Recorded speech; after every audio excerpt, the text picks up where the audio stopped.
The reason why I didn't say anything is because, first, when I didn't want to be seen as weak. Second, in my culture, it actually is a sign of weakness.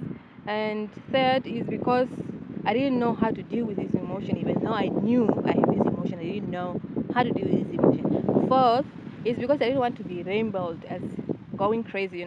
Because we are going back to my culture also. That in my culture, when you are having depression issue or panic attacks, they would, what are you? Then go when you want to say something or you say something, they would say, don't listen to that one. She's going nuts. She's going crazy. So I didn't want to be rainbow or such. That's why I didn't say anything for such a very long time. Hi and welcome to Yes You Can channel with me, Inora. You can call me Sylvia. And here we talk about anything under the sun. So today we are going to talk about my depression, anxieties, experience.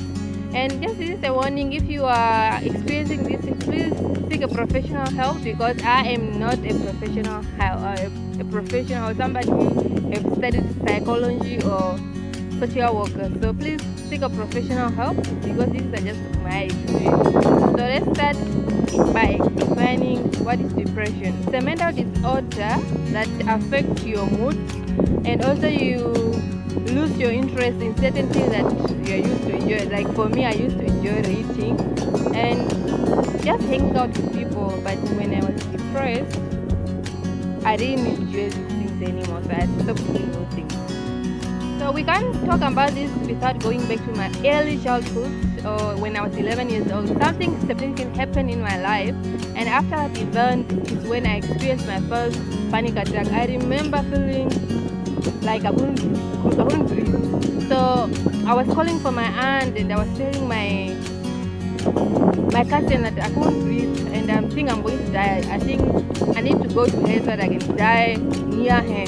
And they started laughing at me. That's when I knew that I cannot say anything even though I'm experiencing these things, because I don't want to be labeled weak or going nuts or make fun of. So that's when I started putting my emotion or suppressing my emotions. When I was in high school, I remember also I would wake up in the middle of the night in the middle of the corridor, because I was we have this upstairs hostel, so I was living on the top part, and I wake up in the middle of the corridor and I would be there, and I'm wondering, how did I reach here? How did I come here? But I will remember, maybe I was having this panic attack.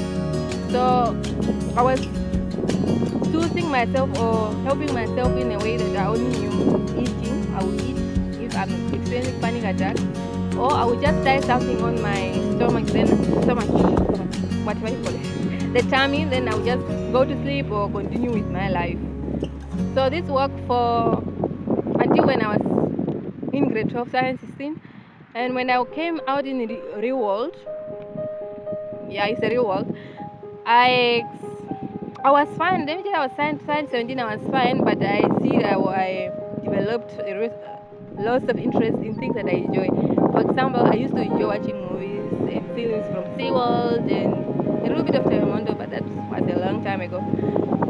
But I lost interest in that. And in grade 12, 2016, I used to enjoy reading novels or any books that I find out, but that also went away. In 2018, I experienced my second symptoms, but I think I can remember lack of sleeping. And I was not. It's like when I sit down, I used to think to myself, "Oh, you're wasting time. You must do something. You can't be sitting up here." 2019 was a little bit better, but my body was tired. But all I used to do just put this emotion at the back of my head. 2019 also, so 2020 came. That year is when I started feeling the numbness, and I used to tell myself, just don't think about it, just do it. So sorry about that. As I was saying, I used to tell myself, just don't think about it, just do it. If this applies to my work life, to my personal life, or even if I'm helping friends and I'm feeling very tired, or my emotion are out of order, I used to tell myself, just do it. Don't think about it, just do it. So 2020, I think it was not very hard to me. I know it was very hard for other people, but it was hard for me. But I had numbness, so I was not in contact with my feelings. So in 2021, last year is 2020 September, I started intermittent fasting. for those who are new here, I do intermittent fasting. I started intermittent fasting and everything was going well. And in 2021 April, I started a new job and everything. When 2022 arrived, everything came cramping down because I took a few, I think 3 weeks or a month of work because I never took off work, my dear. I used to work. Even if I have a day off, I will find something else to do. That's how busy I was. So for this, I think 1 week and a half, I was back in Opo, and I was busy with other things, enjoying family life, and not really in contact with myself. But when I came back for 2 weeks, that's when everything became cramping down and fall on me. For 2 weeks, I couldn't move. I used to move only in the house when I want to eat something. Then I'll just quickly make something and eat. Sometimes I will make rice and eat it with sugar and quickly go back to sleep. And I'm not one of those people who used to enjoy sleeping because I remember 2018, I used not to like to sleeping. Sometimes I'll be awake until 2 o'clock. But this time I was sleeping for 2 weeks straight. But because I have work to do to pay my bills, I decided, okay, you know what? I can't just be sleeping here. I need to do something because I need to pay my bills. That's when I decided to go. But anyway, I want to read few of the symptoms of depression. If maybe you are curious, what are some of them? Maybe I'll put them here or maybe here also. So I experienced tiredness or lack of energy, trouble concentrating. Even at work, sometimes my boss will tell me to do something and I know people forget, but for me that forgetfulness was a lot. So what I used to do is just maybe when she tells me something, I'll just do it quickly so I will not forget. Sometimes I will be busy doing something, then I will quickly forget what I'm doing, and I'm there. I don't know what I was doing. But feeling restless is like you can't focus, you can't do anything. And my happiness, I'm one of those people who are happy. When I'm happy, you can tell that anybody is happy. Sylvia is happy, but that time, my dear, my happiness was just disappeared. And talking became exhausting. I remember very well. Even now, I'm better now, but talking is exhausting. It's like, oh my goodness, I cannot continue talking. Some more of depression symptoms. You have anxiety. I have experienced anxiety, as I said earlier, and I was one of those people who live on eggshells. Like, I don't know how to say it. It's like I was not really. I think you must watch one of my video I recorded that I was feeling like, when we were young and you were like looking out for yourself and making everybody around you so happy. When I read this time, I'm not looking up. So a feeling of tired without energy, feeling of worthless or guilt, trouble concentrating or making decisions, and thought of suicide. I was thinking of this suicide. I think, yeah, just a little bit, not a lot, but there are some few times I thought about it.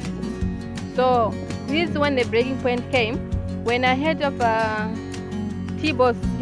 He was a dancer, but actually I went earlier to get help. So I needed to be honest with myself and tell myself, you are struggling, you are having depression issue, you need to go and get help.